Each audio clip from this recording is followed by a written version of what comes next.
امرالله صالح وایي زموږ ګډ دښمن هڅه کوي د ګیلمن په څیر پیاوړي کسان له موږ واخلي. امرالله صالح دغه برید ته غبرګون ښودلی او ویلي دي پاکستان هر وخت دغسې کسان هیڅکله هم نه دي پرېښودي.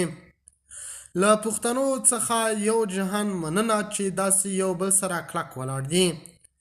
هغه د پښتنو غورځنګ دغه هڅې وستایلې. امرالله صالح ویلي دي چې دغسې پښتانه ټول باید په یو اتفاق ودرېږي. د خرابات ټي وي چینل درنو لیدونکو سلام، ستړي مشئ، وخت مو بخیر. هیله لرم چې جوړ او روغ به یې. په سر کې یادونه کوم که خرابات ټي وي چینل مو نه وي سبسکرایب کړی، په درنښت سره خرابات ټي وي چینل سبسکرایب کړئ.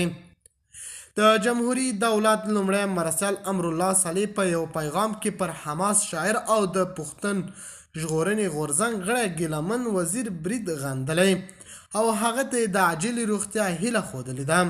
نوموړي لیکلي زموږ ګډ دښمنان هڅه کوي چې له موږه دغسې کسان واخلي. د الله جل جلاله په فضل هغه تر اوسه ژوندي دي، خو دعا کوو چې رب ورته بشپړ صحت ورکړي. له بلې خوا نه بیا ډاکټر محب ګیلمن د محکوم ولس رسا غږ دی، الله جل جلاله دې عاجل صحت ورکړي. د جمهوري دولت د ملي امنیت شورا سلاکار ډاکټر حمدالله محب د پښتون ژغورنې غورځنګ د رهبرۍ غړی او حماسي شاعر ګیلمن وزیر پر ټپي کېدو خواشیني ښودلې او لیکلي دي هغه د محکوم ولس یو پیاوړی غږ دی چې له امله یې د ټولو افغانانو په زړونو کې ځانګړی ځای لري.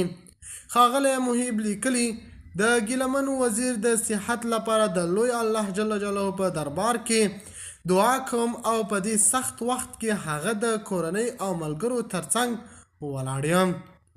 د خرابات ټي وي چینل درنو لیدونکو دا و زموږ د دې مهال چمتو کړی خبر. د نورو تازه خبرونو لپاره خرابات ټي وي چینل په درنښت سره سبسکرایب کړئ. د الله په امان، تر بیا ښې چارې.